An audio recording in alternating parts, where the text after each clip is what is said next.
you don't just make a peace agreement and then halas, everything is fine, forget it, that's over. It takes a long time to forgive. It takes a long time to confront what you've suffered, what you've gone through. It takes a long time to overcome hatred that you had of the person you were fighting against in a war.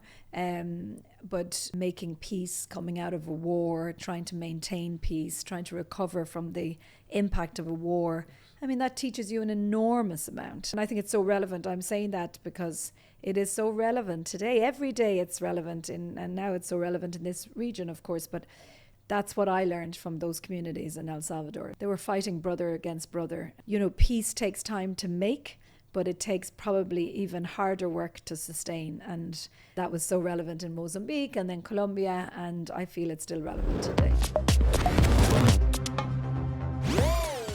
Your Excellency, your career started from, far from diplomatic exchange, how we see it. I mean, there was education, humanitarian work, development, banking, and even microcredit. So how do all these things actually connect? Yes, I've had an interesting journey, that's for sure, Abdul Rahman. I didn't follow the traditional route into diplomacy. I studied business really because I wasn't very sure what else I wanted to do, and I always liked numbers. So I did a business degree, then I did banking and finance within that.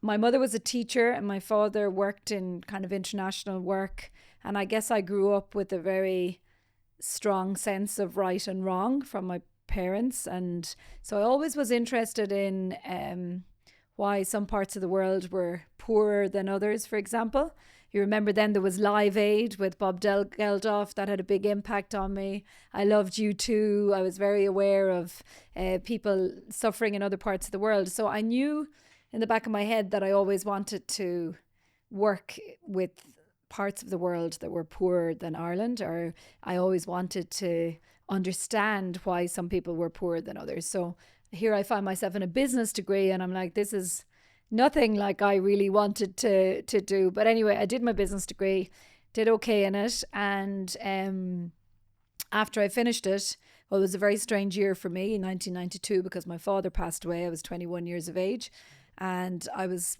trying to figure out, I still hadn't found what I was looking for, as you two say. So I was trying to figure out what to do next. My mother was a teacher, so I always had an interest in teaching. I love young people. I had been member of a youth club and stuff when I was in my teens.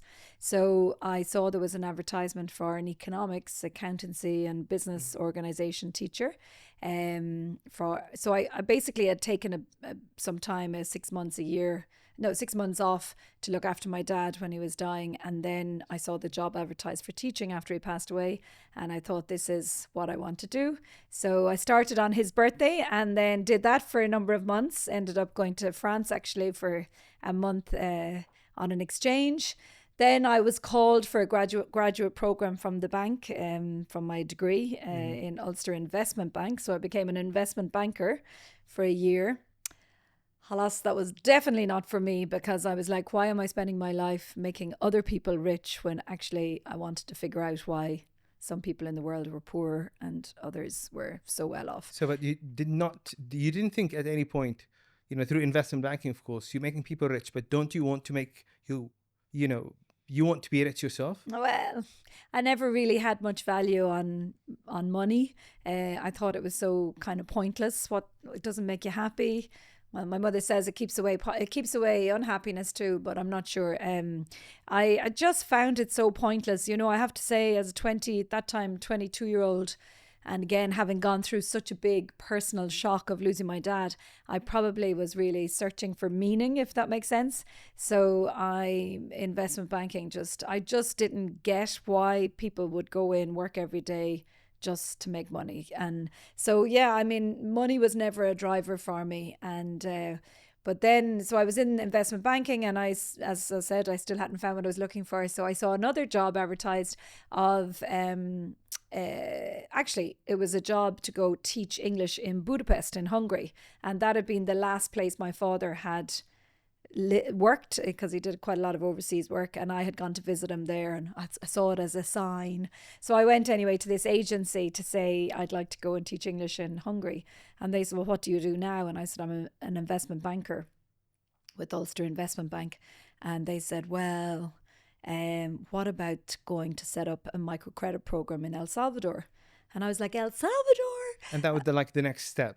Well, that was the next step. But I mean, I didn't know where El Salvador was. And all I knew is that there was a war on there recently. But I also remembered that hanging over, I mean, the coincidences in life are always amazing, because hanging over our fireplace at home growing up was a machete, like a big sword, a leather casing, and on it was written El Salvador. So, of course, when they said, no, don't go to Hungary, go to El Salvador, again, I saw it as a sign. And I came home and told my poor mother, I'm going to El Salvador to work on a microcredit program. So off I went to El Salvador, lived on the side of a mountain with no electricity, no running water, in a tiny little house with ex-combatants who had just come out of a war, because the war had ended, but and of course these people had suffered a huge amount. Many of them were grieving, so that really meant something to me. And I set up the credit program for ex-combatants to try and reintegrate into society in El Salvador, which was great. And then I did lots of other things on the side. I taught your girls how to knit and had conversations with them about the important things in life, and etc., etc. And also, you know, coped with my own grief, which was really great, like sharing that with them. And that time learned Spanish. I didn't speak a word of Spanish before I went to El Salvador. So anyway, that was my Salvador journey. And then I left there, and I guess I wanted to do a master's. At that stage, I knew I still wanted to work in international development and maybe even international relations. Yeah, but it seems to me that humanitarian work was the driver, was you know, like the inspiration. Yeah, was like your call to Damascus after, obviously, and I'm so sorry, of course, you know, to know about the death of your father. May he rest in peace. So was that also something that contributed? 100%, 100%, because he was quite inspirational, and he always was, I guess, searching to make the world a better place. It was kind of who he was. So that really impacted on me. But I didn't just want to be a humanitarian where I was giving out packages of food. I really had no interest in that. I wanted to change, to be on the ground. No, but also to change policy as to why some people, as I said, are poor and others are wealthy. So to understand why, so these ex-combatants in El Salvador, you know, they were on a reintegration program, and I wanted to see what policies would be good for them. And it was so interesting, because then I went off to do my master's in Ireland, but I chose as my thesis the perverse impact of microcredit programs. And so I had worked on this microcredit program funded by the US or wherever. And basically my thesis was about how credit at a time like that, when you've just come out of a war, what it effectively did was it put people into debt. And debt, of course, is like carrying around a big heavy weight on your back. So this perverse impact of credit. So again, it was always about how policies, even if they're well-intentioned, can end up having a negative impact. So can I say that it was then that you decided to change the policy, but from an entirely different perspective, entirely different career?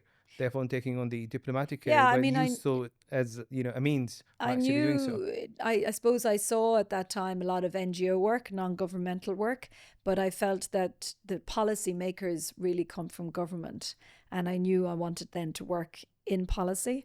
And I'm very, I guess, nationalistic in the sense that I love being Irish. I love being from Ireland. I think Ireland is an incredible place that's had an incredible impact on the world, the likes of you too, and all the other amazing ambassadors that we've had. So I then decided, no, I don't really want to go into the NGO world. I don't really want to go into the UN world, though I was kind of interested in the UN. I still am. You know, it's interesting. They can play a very important role, of course. But I said, let me go and represent my country. And so I didn't have like a dream to become an ambassador, but I had then an intention and a dream, I guess, to go and work for my foreign service. So what was the journey to become a master? I mean, how does it go? Yeah, well, I mean, normally you go in as a junior diplomat and work your way up through the system. For me, I joined as a development person on the kind of development humanitarian side. So I came in as a development specialist, but thankfully at a pretty mid-range grade, mid-range. So went to Africa then. But at that time, as a development specialist, at that time, I couldn't ever be an ambassador because it was a different stream. Mm-hmm. So I knew that I wanted to, go into a role where I could represent, even if it wasn't at ambassador level. So I just kept applying for promotion and I worked my way up through the system. And then I broke from the development side into the foreign service side. And I was really proud about that because, I think I'm the first person from the development side to reach the grade that I'm currently at. And that meant a lot to me because now other people also can follow. And I meant that development work and working in Africa and working in Latin America was valued in my system. It wasn't just about having experience in Europe or experience in Washington or whatever. Okay, so what did that path teach you about people, power, and representing your country? Yeah, I mean, I'm so privileged, I feel, to have started at a very base level. When I say base, I mean like working on the ground, boots on the ground with what really matters. And, people, for example, making peace, coming out of a war, trying to maintain peace, trying to recover from the impact of a war. I mean, that teaches you an enormous amount. And that's still so relevant, obviously, to this very day. What was the most lesson that you think that you still have recollections of it? That you have to process any stories that you can tell us? Any specific stories maybe that you can share? I suppose it would mean me jumping. The funny thing about my career then, I mean, I might jump now, but I went to Mozambique after I joined the Foreign Service. That had also just come out of a war. And then I went to Colombia much later as ambassador, and that also had just come out of a war. So there's definitely a bit of a trend. And I think the most important lesson, a couple of things, but one is that you don't just make a peace agreement and then, halas, everything is fine, forget it, that's over. It takes a long time to forgive. It takes a long time to confront what you've suffered, what you've gone through. It takes a long time to overcome hatred that you had of the person you were fighting against in a war. But so peace, and I think it's so relevant. I'm saying that because it is so relevant today. Every day it's relevant and now it's so relevant in this region, of course. But, peace takes time to make, but it takes probably even harder work to sustain. And that's what I learned from those communities in El Salvador. Forgiveness of, they were fighting brother against brother and watching them come to terms with the terrible, traumatic time of war and make peace. And that was so relevant in Mozambique and then Colombia, and I feel it's still relevant today. So absolutely, yes. I mean, I can definitely see that the humanitarian aspect, the working through the humanitarian community, definitely developed your career as an ambassador. As I would say, I mean, I'm not sure if there's words for it, but a human diplomatic, as opposed to going through the political circles. You're going there for the people themselves and not just for obviously serving your country is one part of it. Well, I remember standing up in Dubai when we celebrated 50 years of diplomatic relations with the UAE, and there was 3 P's in order to structure my speech and stay focused. And the 3 P's that make me who I am and make my job as an ambassador easier is people. So if you're working with amazing people, your community, your colleagues, your hosts, your team, that makes a diplomatic life so much more enriching and also successful. Yeah. The second is pride, and it's about pride of representing your country and pride in your country and pride in your people. So that gives you a real drive to succeed as a diplomat. And the third thing is potential, and seeing the potential in international relations, in countries coming together, regions coming together to work together. That's what drives you on as a diplomat, because it's quite intangible, what we do. It's not really you don't really have something to hold on to. You're not there making money or or doing accounts or Although producing. you did make money at one point in your life. Well, I don't know if I'd say that, but anyway, it's not a career where you make lots of money, but that's not important. You know, I'm very lucky and very privileged to be where I am, and so that's not what it's about. But yeah, I mean, those are things that so that was really what it's not even. I think you used the word. Maybe you mentioned the word power. You know, people think that. Being an ambassador, being in a very senior and kind of protocol role that I'm in as ambassador, that it carries a certain power with it.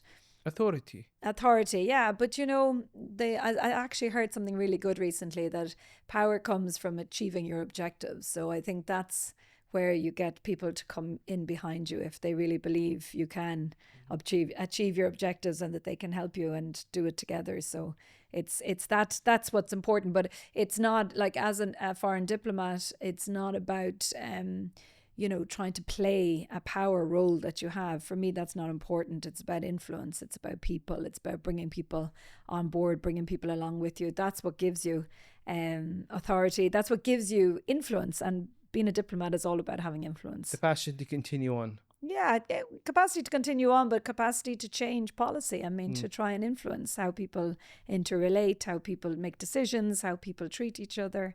That's so much about what diplomacy, I think, is about. Now, before we go further, congratulations on receiving the First Order class of Zayed II. How does that feel?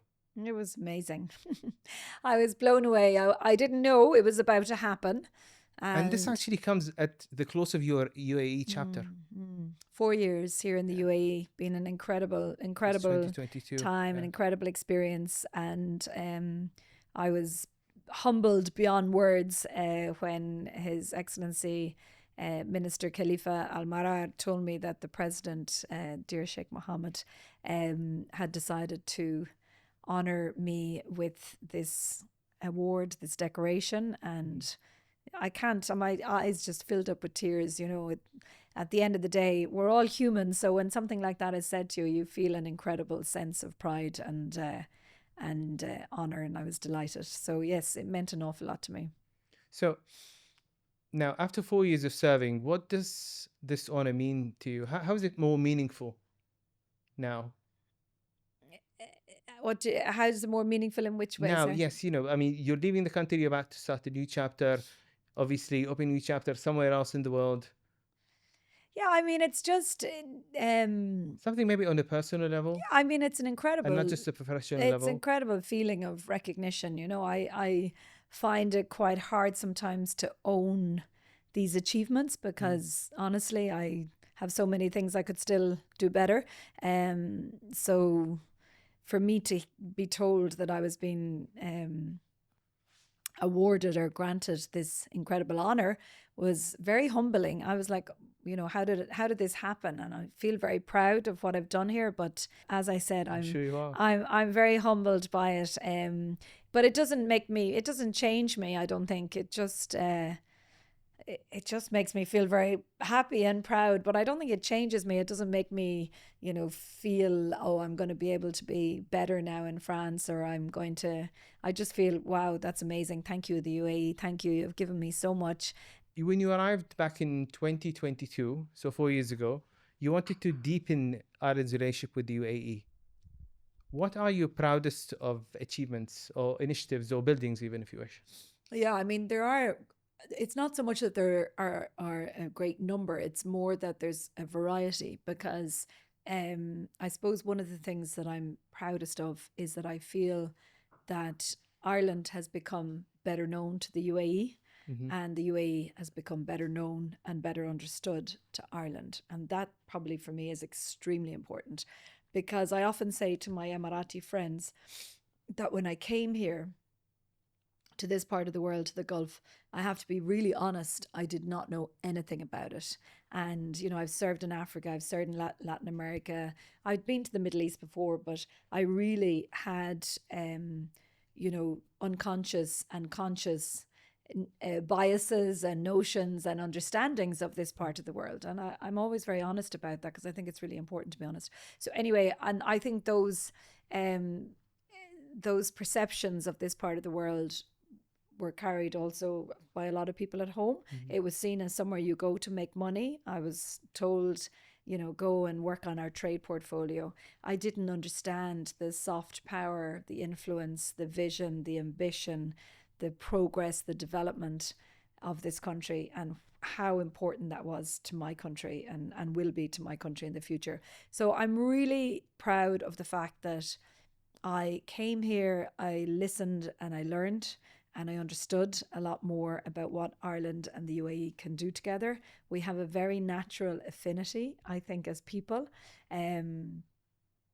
Both people, Irish people and Emirati people, really are very simple people at a core, and that for me is a very big compliment, because family is really important. Sitting and spending time together and talking and telling stories is really important, but also looking after ourselves and our nation as a people is really important. So I think I quickly saw that there are these similarities, and that the UAE knew Ireland much better than I think Ireland knows the UAE. So they know Ireland for our medical training and RCSI, which of course we're very proud of.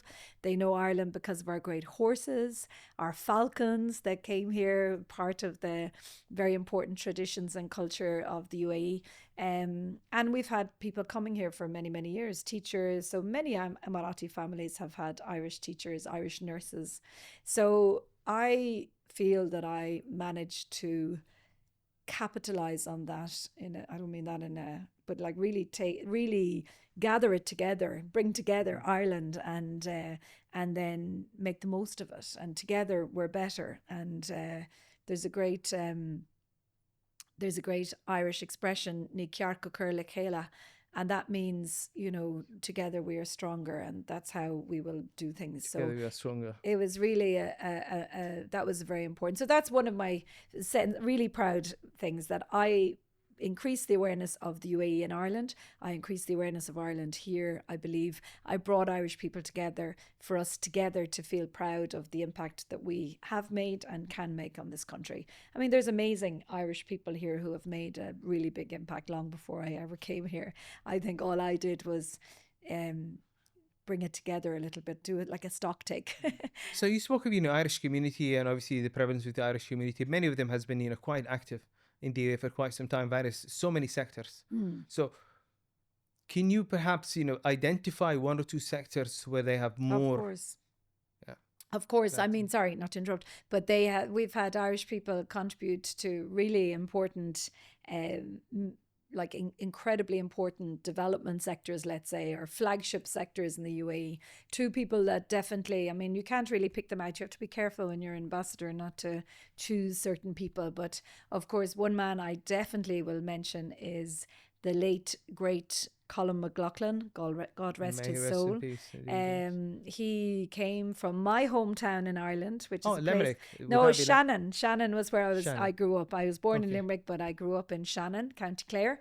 And Colm is from Galway, where I now live, but he used to work in Shannon Airport. I lived my whole life beside Shannon Airport. Colm left Shannon Airport, Shannon Duty Free, the first duty free shop in the world, and came to Dubai duty free. I believe Colm used to always say something like, when he arrived, it was earning maybe like, I want to say like 250,000 a year. And when he finished 40 years later, when he retired, and not long before he died, unfortunately, it was had a revenue of over 2 billion. So an incredible success story. Colm really, together with a team, a few of them Irish, quite a few of them Irish, built Dubai duty free, obviously under the leadership and vision of Sheikh Mohammed bin Rashid in Dubai. Of course. And more recently? And then, also around that time, we had Ger Lawless, who built and developed, again under the leadership and guidance of Sheikh Mohammed bin Rashid, the Jumeirah Group. So he played such an important role, and also coincidentally came from his working base was Shannon Hotel Management School. And I'm from Shannon, so there's definitely something going on here. There's other fantastic Irish people. Listen, we have the birthplace of great people. Yeah, it must be. We have 5,000 or 6,000 teachers here, maybe, who've been coming for years. I mean, all of them are playing an amazing role. We have 200 health workers in Cleveland Clinic, for example, right now. The outgoing chief AI officer from G42, Andrew Jackson, has been right at the center under, again, the guidance and leadership of Sheikh Tahnoon, has done so much on the AI journey in the UAE. The head of risk in the central bank is Irish. I mean, I can name so many. And the head of JP Morgan in the UAE, Irish. I mean, there's been so many, and I am lucky enough to have met them when I came to the UAE. I did go and find them as well. I didn't allow them to escape me. I went looking for them and brought them to my residence and brought them together as well, which was really nice. And learned from them. They taught me how to operate here. They taught me, they helped me, they opened doors for me, they gave me tips, and that's been really, really important. Our trade has increased enormously. I mean, that's not just down to me, of course, far from it. I think it's probably a coincidence. And of course, the economic trade agreement that was signed between the UAE and Ireland. Yes, first ever Joint Economic Commission. We held in December last year. 3 Irish ministers came out for it. The UAE have over 100, maybe about 85 joint economic commissions. Ireland has 5. In fact, we have 4 right now. We're waiting for one to start in India. So we have 4, and the UAE is one of those 4. So for us, it's a big deal. And we had 3 ministers come out. We met at least 3 or 4 UAE ministers. And we had a really, really great discussion, and many different agreements came out of it. So that's another thing I'm very proud of. I'm proud of our extradition and mutual legal assistance treaties that got signed during my time here. I'm proud of a number of really cool events that we did. We probably did more. Can you name a few? Yeah, I mean, the highlight, just maybe a bit of a personal thing, but I loved it, was when I brought over 17 Irish fashion designers from Ireland. And we did a really cool Irish design event at the residence. I know that Emiratis like to spend quite a lot of money on clothes, and they're not buying our beautiful Irish design. We have incredible Irish tweed and Irish wool and Irish fabrics and design, and it was so proud to hold the first ever well, actually, I don't know if it was the first ever, but it was the first ever in the Irish residence and run by the embassy, and it was very cool. And we had lots of Emiratis there, and it was great. Going back to your 4 years, in the UAE, rather, in Abu Dhabi, what has Abu Dhabi taught you? What did you learn from Abu Dhabi? That anything is possible. And you want something, you need to go from A to B, and there's no direct route, then you build a bridge and you don't let it stop you. So Abu Dhabi teaches you that anything is possible, and that is not the mentality in many, many parts of the world. So someone much wiser than me once said, build, build, build. This is what UAE does. Do you know who that person is? Yes, I do indeed. So I think, but it's not all about building either, because we don't want Abu Dhabi to become, in my opinion, the next Dubai. I think Abu Dhabi needs to stay, needs to keep its slightly more low-key, more, sorry now Dubai, but more authentic Emirati vibe to it. So it is build, but I think it's build not just in terms of construction, but build partnerships, build ideas, build innovations, build reputation, build influence. That's what build means, I think. Absolutely. Here. And that same person said, build, and partner. Yes, indeed. Partner. And nowadays it's so important to have partners, and have partners from all over the world, a very big range of partners. Nobody should be saying, I'm choosing one over another. I mean, we need to come together, and we need to partner with each other and stay true to what we believe in, and fight for what's right in the world. So I think that those partnerships, both from an economic perspective, I mean, the other thing I really learned here that's very important is that it's a bit of a long story, but when you come from my background of development and humanitarian work, values are extremely important, you know, the protection of core values and human rights and people, respect for people and all of that. So, you know, I told you when I left Dublin, the feeling was, you know, go and do the economics. But what I have learned in Abu Dhabi is that the values and the interests, as we call them, or the economics, interrelate really, really well. And this society, for me, what I've learned is it stays very true to its core values as a society, as a people, as a nation, what Emiratis really care about, like respect, like truth, like time, like spending time together as a family.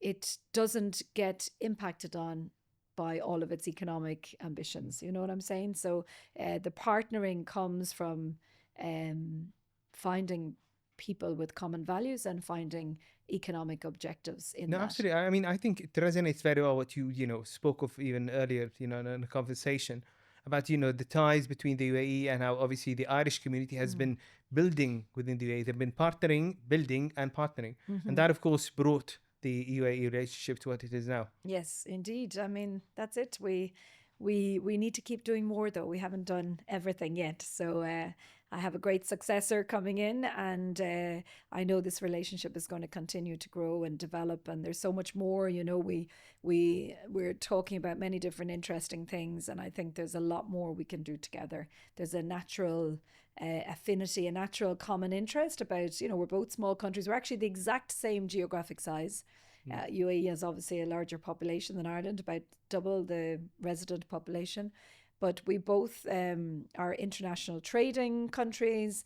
We depend a lot on open borders and open trade. And I think we have a lot of common objectives. And that's very interesting to see our parallel and our parallel development and where we collaborate to do more together as well. So speaking of the strong relationship between between Ireland and the UAE, now is it all about people? Is it governments? I mean, how do you view it? Well, it's a bit of how both. much of it is, you know, is people? Well, I mean, obviously you've been very active within the Irish community and the UAE community. Yeah, I mean, of course, it is very much about people because, as I said, I landed on a very rich bed of Irish connections here, and that was a huge platform for me to be able to go on to achieve things on a government-to-government level.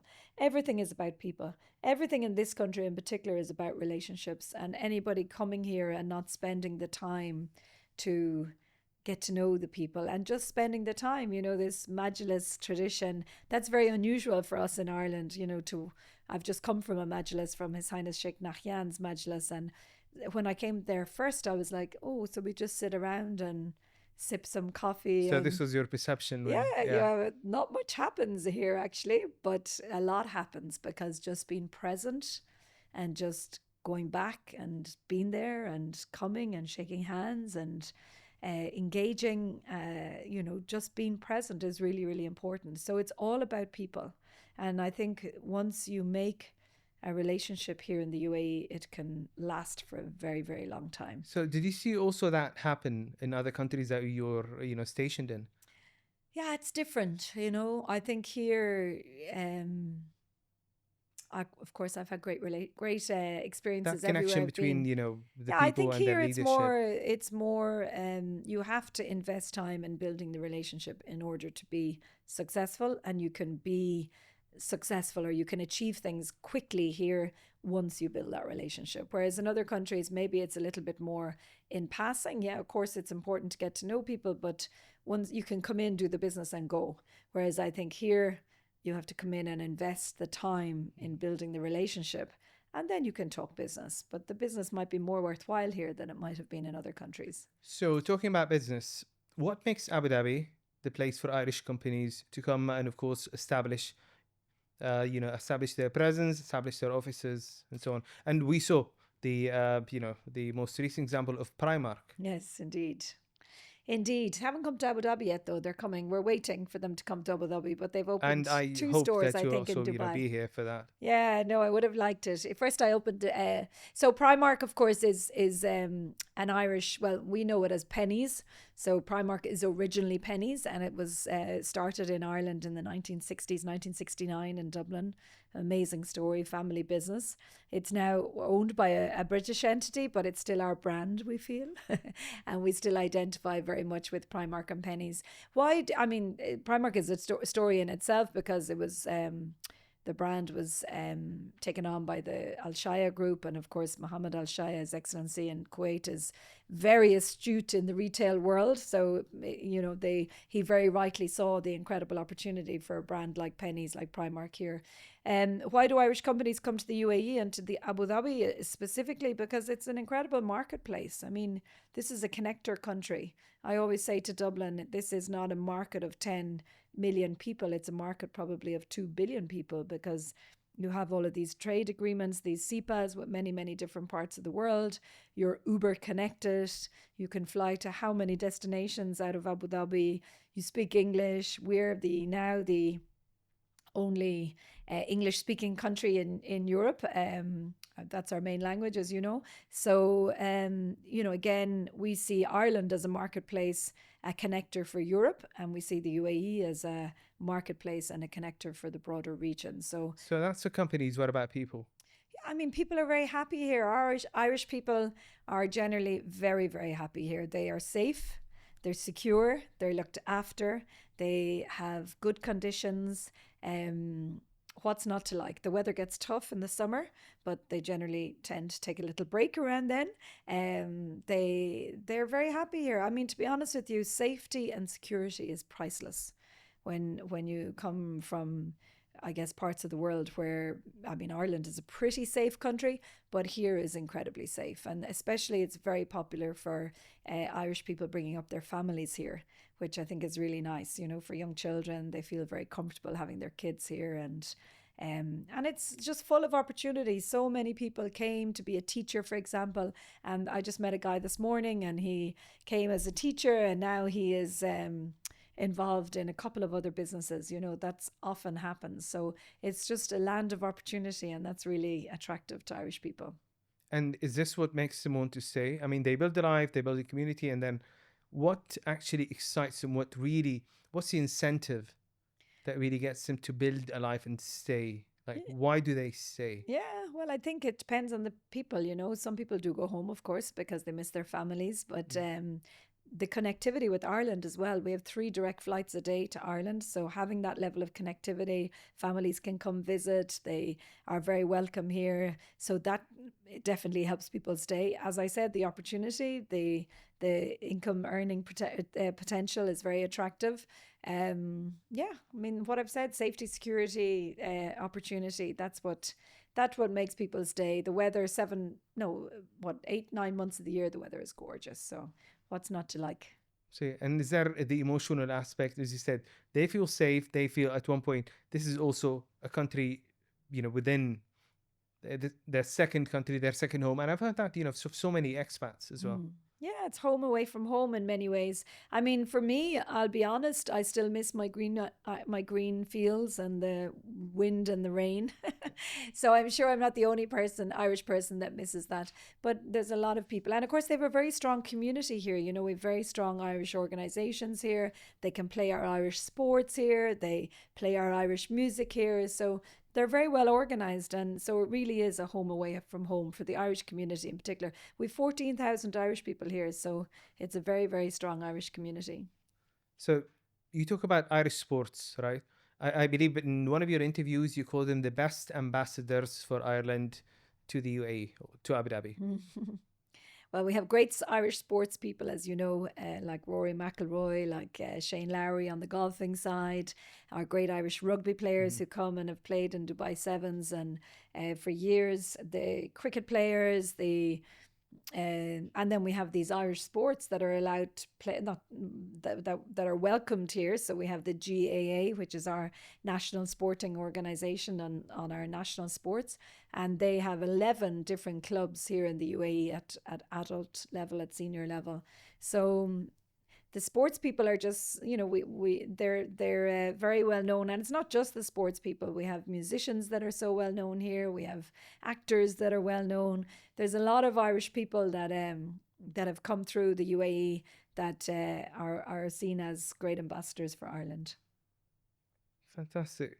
So over 50 years of the Irish-UAE relationship. Now, the Irish culture has always been a real bridge through music, as you know, we spoke about music, we spoke about sports, we spoke about heritage, and film for now, because you know we had the obviously European Film Festival, where a very good Irish, honestly, one of the best Irish films I've ever seen, I didn't in see it. decades. Oh, unfortunately, Yeah. believe me, it's I think it's on Netflix, or at least at one point it will be.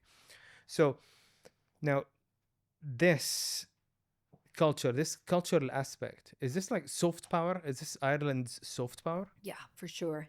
I mean, we're just so lucky. We have an incredible artists in Ireland and have had for hundreds and hundreds of years. Indeed, So we're so indeed. proud of our Irish cultural heritage, and they have been ambassadors for Ireland all over the world. And 70 million people around the world claim Irish heritage.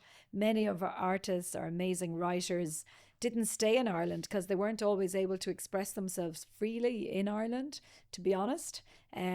So they went away, and they became ambassadors for Ireland outside of Ireland. So yeah, we have modern musicians, modern actors like Cillian Murphy or Saoirse Ronan, or most recently Jessie Buckley, so well known outside of Ireland, and these are incredible ambassadors for Ireland. So we're very, very lucky. I don't know, we have this creative edge. I think it's part of our history. We had a turbulent and interesting history, let's say, so that forms who you are as a people, and you need ways to express yourself, so you go into the arts and flourish in so many different sectors. So culture actually, in the way that we were discussing, it actually can bring even more than politics. Can bring actually on the table when it comes even to soft power and whatnot.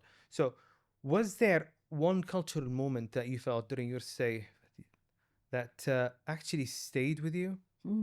You mean from Ireland? No, from here Oh, during your stay. well, Because you've been definitely. promoting, culture via the various aspects that once you came, obviously, to have your post as a master. Yeah. Two things maybe. One was understanding the importance of the falcon here, which I still don't fully understand, so please don't ask me any difficult questions about falconry. But it has an incredible role, it would appear, in UAE society, but yet they have imported falcons from Ireland, and that to me is just so amazing. So it is this really strong, deep cultural focus, let's say, here in the UAE, but yet that link with Ireland, I certainly had never known about it. Another time was, well, I mean, I love Alain. I love Alain. I love Sharjah as well. So those two places, I would say, are very kind of culturally significant, in my humble opinion.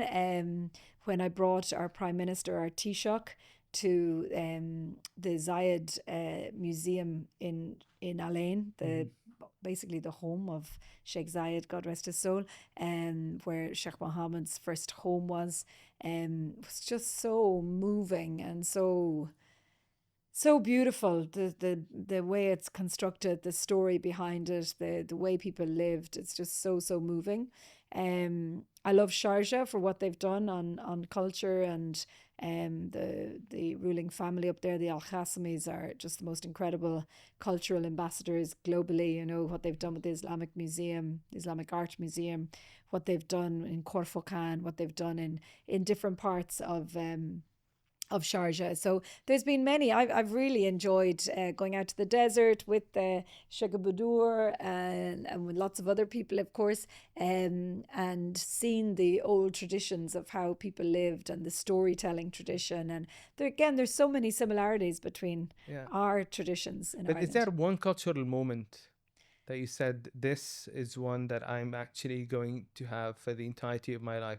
This is something that's going to stay with me, tell my kids, tell my grandkids. I think just being out, having the problem is I can't actually remember what it was called or where exactly I was, but there was a moment out in the desert with His Highness Sheikh Sultan from Al Qassimi, I hope I have his name right, the ruler of Sharjah, and with Sheikh Budur, and we're out in the desert, and it was about a particular rock that they had discovered from prehistoric times. And again, it was just talking about the the way of life in this region, in this desert land, not that long ago, actually. So the rock came from tens of thousands of years ago, but some of what was described, and I think there was imagery on the screen, and it was just really moving. It was beautiful night. There was beautiful light. Again, it was just that simplicity and this pride in history. It really captured you. Yeah, it was amazing. I mean, there's something incredibly special about being out in the desert at night. So I've slept there a number of times. It's been great. Next to the rock? Yes, indeed. Okay. Did you have good dreams? Yes, of course.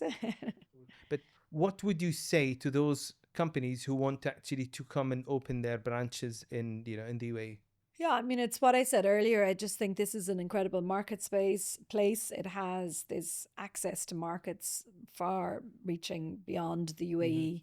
It's got really excellent connectivity. It's got good incentives in terms of, it depends where you're talking about. Different emirates and different zones have different incentives. So you need to find out where, we've had very good experiences with Hub 71, with some with KZAD, with others around other parts of the UAE. So you just need to get the information about what's on offer, and if they want a particular company or a particular sector to come here, there's really, really good incentives on offer. And again, it's about, the ease of doing business has improved a lot. So I think there are some very attractive elements to it. Indeed. So Hub 71, ADGM, and of course other within the Abu Dhabi Inc., the Abu Dhabi ecosystem that are helping, companies from all over the world, whether SMEs, whether startups, or even unicorns. Indeed. And universities, like the Mohammed bin Zayed University for AI. There's, again, a number of Irish people there. We're trying to build further connections. Al Ain University. Those education links are really, really important in terms of the business and innovation ecosystem here in Abu Dhabi. Now, obviously, you've been in so many places, conflict. We spoke about, that earlier. So countries have navigated crisis, navigated conflict and uncertainty. Now, during your time here, and of course, we saw, during the recent, I would say, recent turbulence and geopolitical situation, what happened and the global challenges. What do they reveal about the relationship between leadership, institutions, and, the people? Especially from, of course, this is from your view as an ambassador. Well, I mean, all I can speak about really on that is my own personal experience as me, a resident here, but also as ambassador here, where overnight things changed utterly, and it was very difficult to find out information initially, just in what was going on, but fairly quickly, like within a very short period, we knew that we were being kept safe here, and that was really, really important. So response was swift, and the resilience was there, and you felt safe. Yes, and very much appreciated. So I got on a video actually every day to my community. I did a small video from the embassy, and people appreciated it so much. I didn't realize it initially that they were going to appreciate it so much, but I had made the commitment to myself that once I started this, I was going to be completely honest with the community. So I was able to say every day, this has been a scary night. I know that people have heard the alerts going off. It's been difficult, but I want you to know that I feel this is safe. This is a safe situation. We are being protected. The leadership is in charge. The leadership is responding. The leadership is prepared. And I knew that if that had changed, I was going to be honest with my community. But thankfully, alhamdulillah, didn't change. And, this country has played an incredible, it really has proven its preparedness and its resilience during these challenging times, and inshallah they will be over soon, and things will get back to normal. But so from your interaction with the Irish community here, pardon me, from your interaction with the Irish community here, obviously during those crises that your situation, recent developments that the UAE has seen in the past few months, what was the general consensus that you got from the Irish community?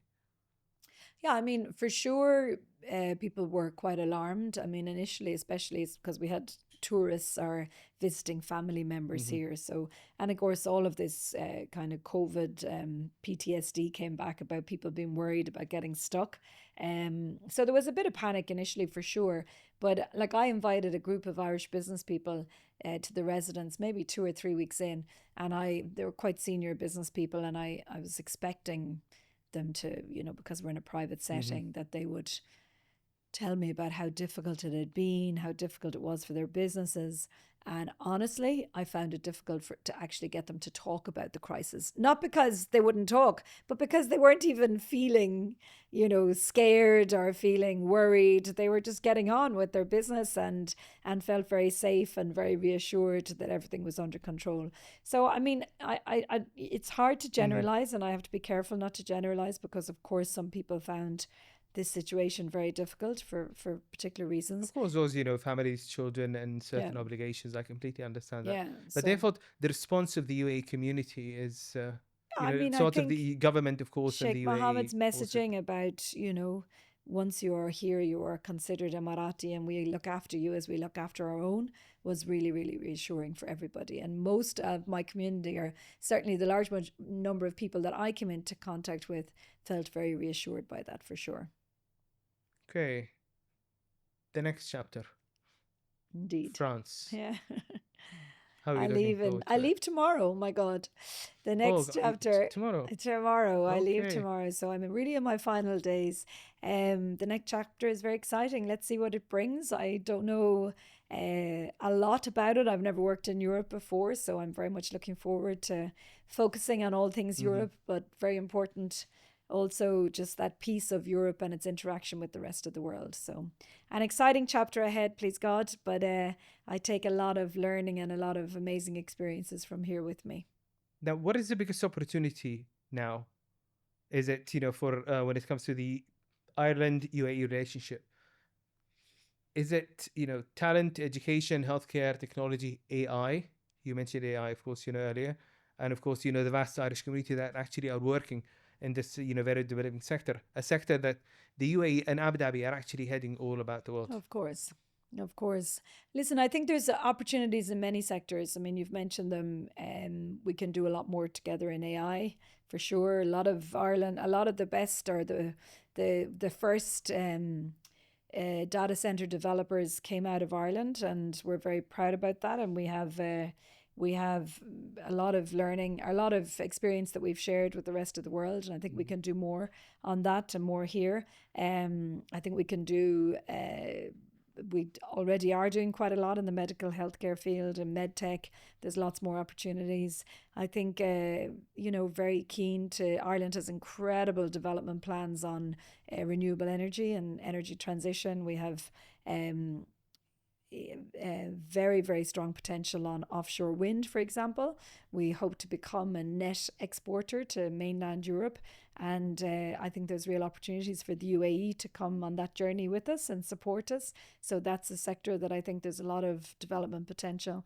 So I think the opportunities are endless, and it's really continuing to analyze them, identify them, but always it should come down to where there's mutual two-way benefit and two-way win, because when it's a win-win, things work out and both parties are interested. And I think it's always a win-win situation with Ireland. I hope so. I hope so, inshallah. So, inshallah. So, after 4 years here, and after receiving the first class order of the II, what do you hope keeps growing after you leave? I hope Ireland's pride in its footprint here continues to develop and grow, and Ireland's coming together to this coming together of the community, that they come together and feel their strength together is really, really important. And I hope that continues to grow. I hope more Emiratis go to Ireland. I know a lot of them go to the UK, to Scotland, to London. We need to get them over to Ireland. So we're looking forward to that. So tourism potential for sure. We'd love more visitors. I had 22 Irish ministers come here while I was here, but we've had maybe, how many? 3, 4 Emirati ministers go to Ireland. So we need more traffic to Ireland. And Yeah, I mean that the embassy, I have an amazing team at the embassy, and I know that they'll continue to feel that pride in their work and continue to grow and strengthen. So there's lots that can still happen. Our cultural links. Riverdance is going to play here in Abu Dhabi, a very important cultural capital of Ireland. So they're coming to Abu Dhabi, I believe, the end of October. So I hope you all get out to see them. Absolutely, absolutely. We're spreading the word. Yes, there you go. 100 I gave them a nice plug there. Yeah. Entrepreneurs, what would you say to entrepreneurs actually wanting to come to Abu Dhabi? I mean, we spoke about obviously established companies or not, but entrepreneurs who are looking, countries like, they all traditionally have been cities like Singapore, London, maybe even, China, and nowadays even some parts of India. But why Abu Dhabi? Is there a message that you want to send to entrepreneurs? Well, come and check out Hub 71 because it's a very nice landing spot. And His Excellency Ahmed, who runs it, is an amazing guy. He's heading to Ireland shortly, I believe, in June for his second or third trip. So I think, come to Abu Dhabi, open your ears, open your eyes, go around to the universities, go to ADGM, go to Hub 71, talk to people, participate, engage, share your learning, and the world's the oyster here. I really think there's so much opportunity and places where seeds can be sown and amazing things can flourish. Now, I know goodbyes are never easy, but if you actually had to say goodbye to the UAE and to the Irish community, but especially to the UAE community, in one Irish sentence or expression, and what would it mean? Because none of us actually speak any English. Yeah. Well, of course, I might get it wrong too, Abdul. That wouldn't do it. That wouldn't go well. I mean, there's I mentioned one earlier, Nikiarka Curla Kela, and that means basically, in a brief translation, we are stronger together. And there's another one, what's it? Erskana Curla Kela, and I think that's about living in each other's shadow, that if we protect each other and cover each other, provide protection and cover, we can actually survive this and go on together. But most importantly, to be honest with you, it's Gurav Mila Mahagut. Gurav Mila Mahagut means 1,000 thank yous to the UAE for what it has given me. It's been an incredible privilege and honor to serve here. I have learned so much. Every day has been a school day. As I said, I came poorly educated and I'm leaving much better educated. So I'm really, really grateful for that. You are too kind. You are too kind, Your Excellency. And obviously I cannot speak on behalf of the UAE or its government, but I can tell you this much. We thoroughly enjoyed having you on 100X podcast, and we've learned a lot from you about Ireland, the relationship with Ireland, and of course, future ventures. Thank you very much for being with us. And shukran. Thank you so much. Thank you.